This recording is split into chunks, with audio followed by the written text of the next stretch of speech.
If you go on Google and type in the definition of an automobile, the first sentence that will come up will consist of a wheeled motor vehicle used for transportation. Even though I have been an enthusiast since the age of 3, cars at the end of the day are still modes of transport, whether it's to a destination or just a journey. Ever since the late 19th century, cars have developed to fit different purposes, demographics, and their own ethos, but are still modes of transport. This has now changed for the worse, and it's all because of one company, Tesla. Now, everyone knows the original Tesla in their current state, but I'm not going to talk about that just yet. Let me remind you of the original Roadster, when Martin Eberhard and Mark Tarpenning were running the company. As a way to mass produce the T0 concept from AC Propulsion, it was just a regular two-seat sports car similar to the Lotus Elise. Well, too similar, as Lotus came to an agreement on offering advice on design and giving bodies that weren't fully assembled. This car came out in 2008, offering 288 horsepower in a car that weighs 1,305 kilograms.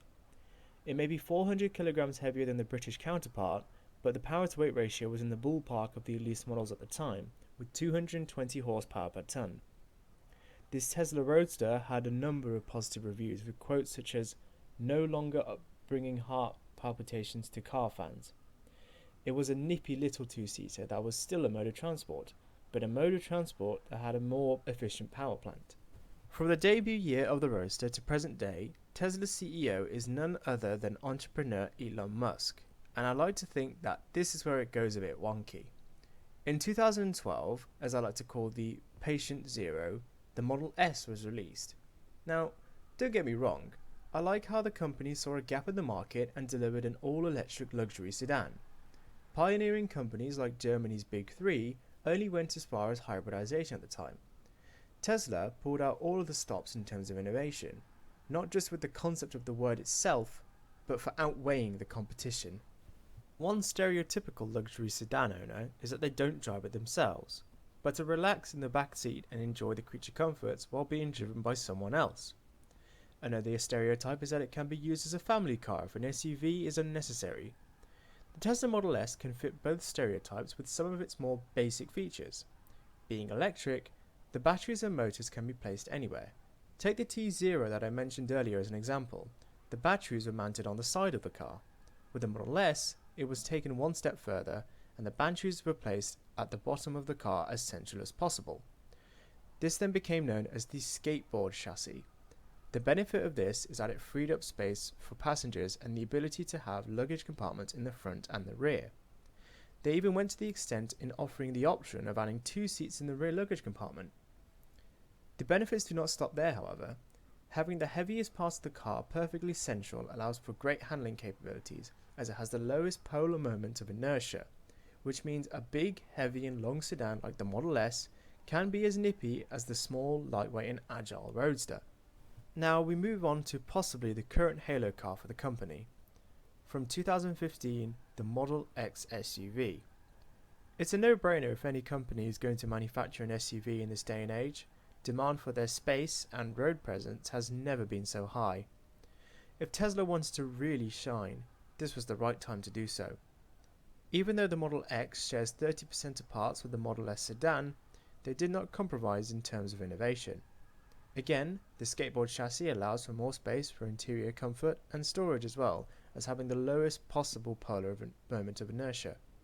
But the Model X does have features to its own, one of which is having the drag coefficient of 0.25, making it one of the most aerodynamic cars ever made.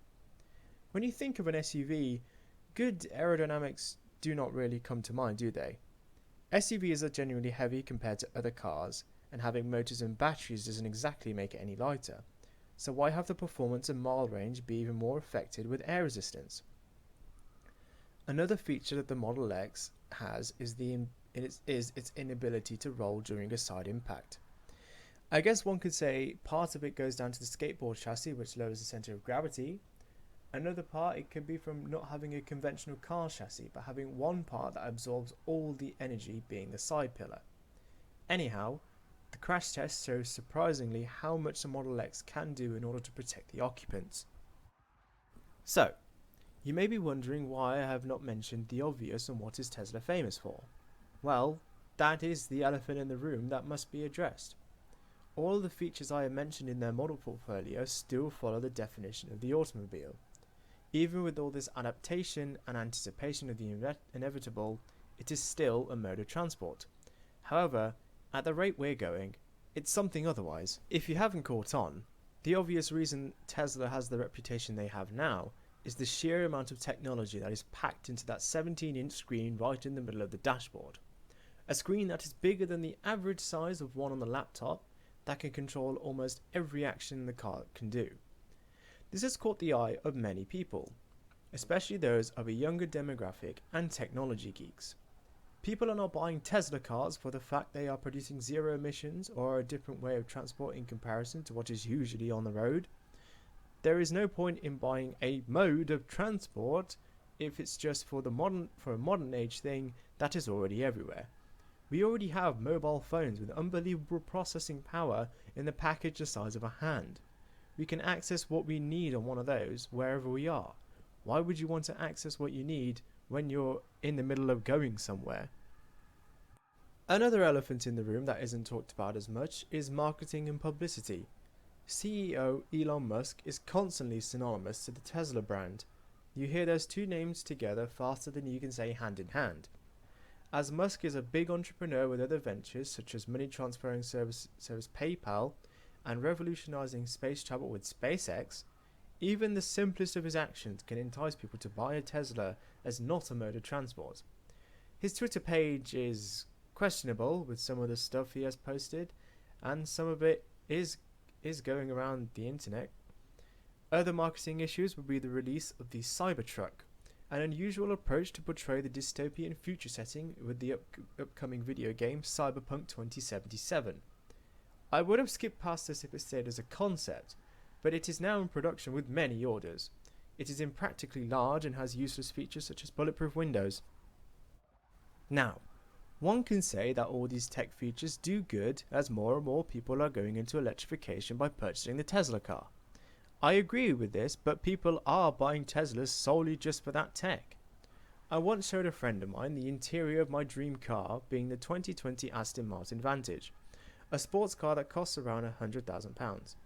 The only thing he noticed was the screen on the dashboard and then called the car a complete rip-off because of the screen and tech that is in a Tesla for the similar price. I then explained that my desire for the Vantage was not for the tech, but for the performance. He then denied my point and was stuck with his previous point about technology. All of this makes the company's reputation more dominant than Thanos in Infinity War.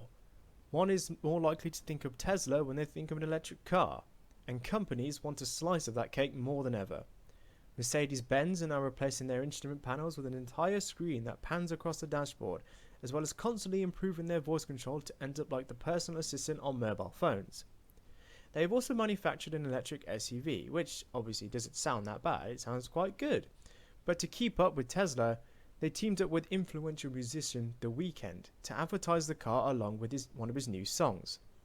It's almost like they put their entire brand on the line, as the advertisement in question has a line which I will never forget. You drive electric? What do you mean? I drive a Mercedes. And you think that is bad?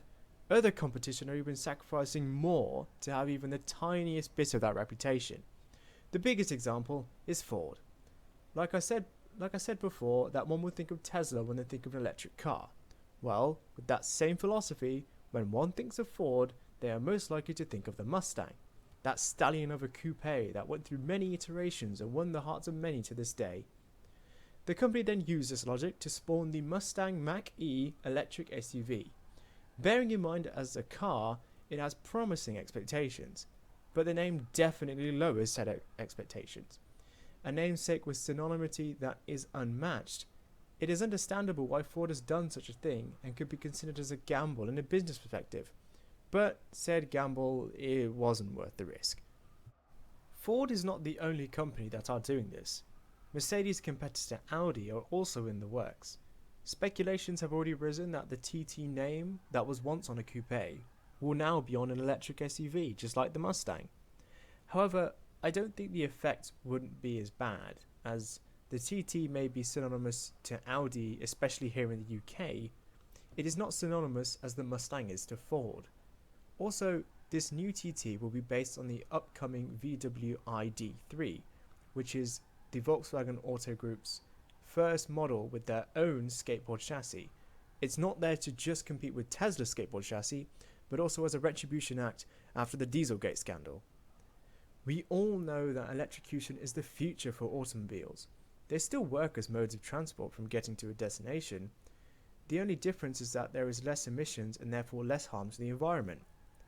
Tesla should know that the cars they are currently manufacturing are not proper automobiles, rather just phones with windscreen wipers. Their knock-on effect is getting bigger to the point that they are inevitable. At this rate, the definition of the automobile will slowly deteriorate and will not be a mode of transport. Thank you guys for watching this video. This one is obviously a lot longer. It's just a topic that I've had strong views on, as you might tell from this. Comment down below if you'd like to start a discussion. I really don't mind. And yeah, I'll see you guys in the next one.